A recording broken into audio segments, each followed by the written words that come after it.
It's been almost 2 years since Steve passed away. Has his legacy begun to change already?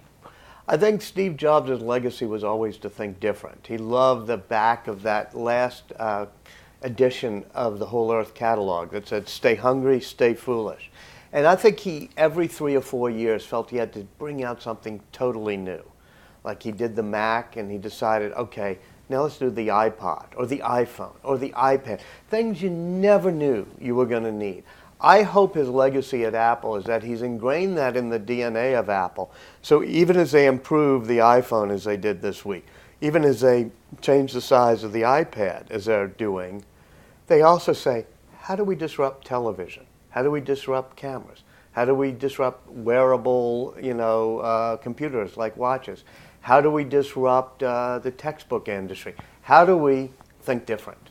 You mentioned that Apple's going to be introducing some new products this week. What do you think they're going to be like, and do they still hold Steve Jobs' sensibility in them?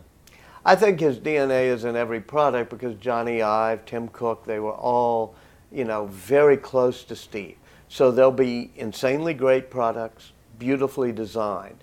The real question is not can you make the iPhone a little bit better, a little bit more beautiful, but can you do something totally different?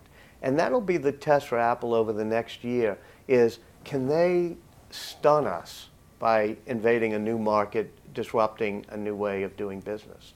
Right. Switching gears a little bit, there's a couple of movies, one in the works and one that's just been released. First of all, the movie that's been released is not based on your book. Yeah. Have you seen that movie? And if so, what did you think of it? I haven't seen it. I hear it's all right. I think Ashton Kutcher, everything I've seen about him, he really captures Steve and looks like him. My book has been bought by Aaron Sorkin, who does The Newsroom, Social Network, West Wing.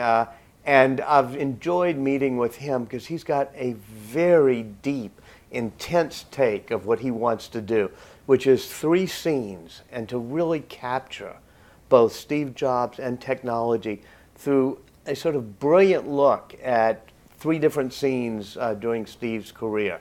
It'll be woven together in a very complex way, but I think it'll be so intellectually satisfying, that movie, because I have never been more impressed with a screenwriter, scriptwriter, or even a thinker in terms of entertainment than I have been with Aaron Sorkin.